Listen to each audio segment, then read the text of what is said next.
franchises happen for one of two reasons: an impatient entrepreneur, or the business never worked. And if it does work and you choose to franchise, why would you? Because you could own them all. Because we make franchise the goal because we hear that as gym owners. I used to think that too. If the model works, then own 100, own them all. The guy who owns Panda Express owns 2,600 locations. He owns the dirt, he owns property, he owns it all. Because they actually make money. Alex Hormozi has it all wrong about franchising. Here's the truth from a franchisee that will do over $50 million this year. So he's specifically talking about franchisors, which is the parent company of the business model. So first he says that they're impatient entrepreneurs. Well, I mean, he's right. Like, I don't want to wait multiple decades to be some old Panda Express dude. I want to start making money now, today. The earlier you can start compounding money, knowledge, and experience, the better. Now, a franchise business can grow very quickly by leveraging other people's time, money, expertise, and ideas. Franchising has the ability to turn decades into days. As a franchisor, the person with the concept, they're able to go across the country opening up new locations with local owners who put up capital, who take the risk, and you as the franchisor can handle a lot of things from HQ. The franchisee, which is like me in this case, I don't need to come and reinvent the wheel. I can buy into an existing idea that already works, that has a community, that has like a partner who handles a bunch of things, which saves me a lot of time in building a business. And by the way, if you're new to this channel, my name is Brian Beers, and if you want to learn more insider secrets to building an 8-figure franchise business, you can hit that subscribe button. Number 2, he says just own them all. Now, this is kind of ridiculous because most of us don't have access to millions and millions of dollars, or are good with giving away a huge chunk of equity, or want the crushing weight of debt. Now, many franchisors do operate corporate locations in addition to selling franchises. Now, these corporate stores allow them to own as many units as they want. It gives them opportunity to pilot new ideas, new products, new services, and for many of them, it provides very strong cash flow. Take Papa John's Pizza, for example. In 2023, they operated over 500 corporate locations that outperformed franchisees by almost 20% in revenue per store. Now, this gives Papa John's corporate the flexibility to open new stores when they need to. It gives them the ability to acquire failing franchisees, turn them into corporate stores, potentially sell off corporate stores to franchisees if they want to, get some cash and improve their balance sheet. Like, they have a lot of options because they do have the power of both operating corporate stores and having franchisees. The third thing he says is, they actually make money, implying that a lot of franchisors don't make money, which is the reason they franchise. But it's really the reverse that's true, because the best franchises are wildly profitable.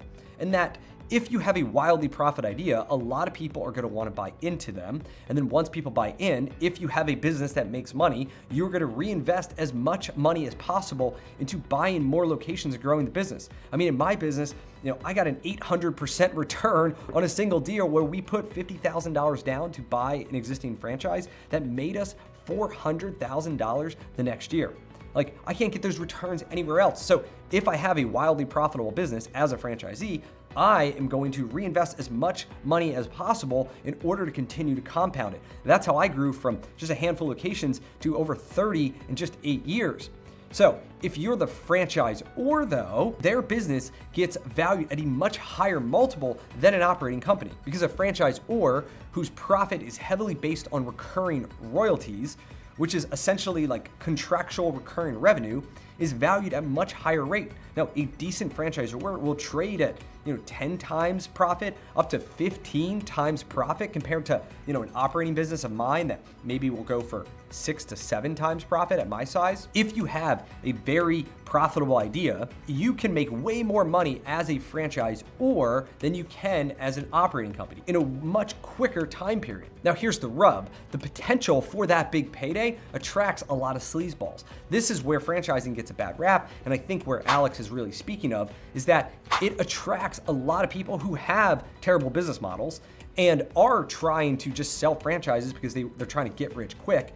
And they may talk a big game, their website may look pretty, they may even sell a lot of units, but franchisees aren't happy. They're not profitable. The unit economics are not good. This is why due diligence is critical. There's over 3,000 franchises. Like, how do you figure out what are the diamonds and what's all the crap? because many of them aren't worth it, and you can't go by just the surface level. You need to go deeper. You need to ask a lot of questions of the franchisor. You need to understand what their growth path is. You need to talk to existing franchisees, both ones who just started out, who are just like you. You want to talk to legacy people like me, who've been in the game for a while, and anywhere in between.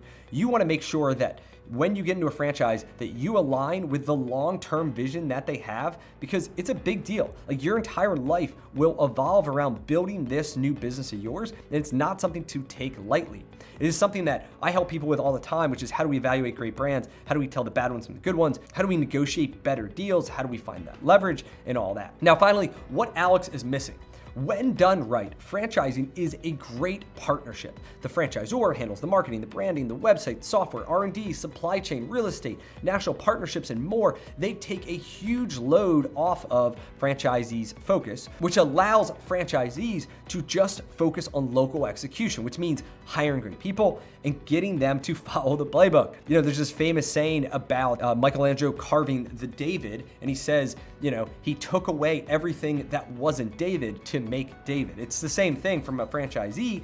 Is I want the franchisor to carve away everything that I don't need to worry about, and I can just focus on making something beautiful, which is a strong cash flowing business that allows me to live the life that I want to live.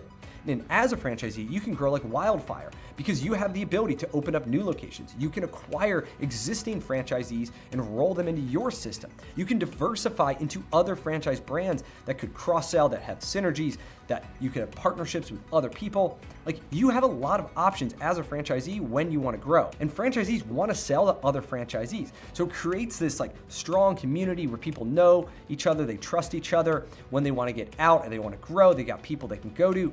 So no more scrubbing biz by sell, like putting together tons of LOIs that get rejected and lots of crappy information. You just pick up the phone and you talk to your friends and you say, hey, are you interested in selling, or is anybody in your market interested in selling? Because I'm looking to buy. This is how I grew from 2 to 33 in 8 years, and it is the path I will continue to use to grow my business to over 100 million over the next 5 years. And I'm on the small side. Like, there are franchisees out there with hundreds of locations absolutely crushing it. And finally, a local franchise owner is going to care way more about the reputation in the community than any corporate employee, because it's that person's money on the line. It is their reputation with their friends and family when they visit that location, when they read those Google reviews. Plus, like, they have connections in the community that they can leverage from day one. So you get better reputation, stronger execution, overall better performance of a business when it's locally owned. But franchising isn't a magic bullet. There is no guaranteed success. There are no perfect brands. It's just about a vehicle to get you from A to B. Now, franchising has changed my life. It has changed many of my friends' life, and maybe it could change yours too. If you want to learn more about franchising, subscribe to this channel, and I'll see you on the next video. Cheers.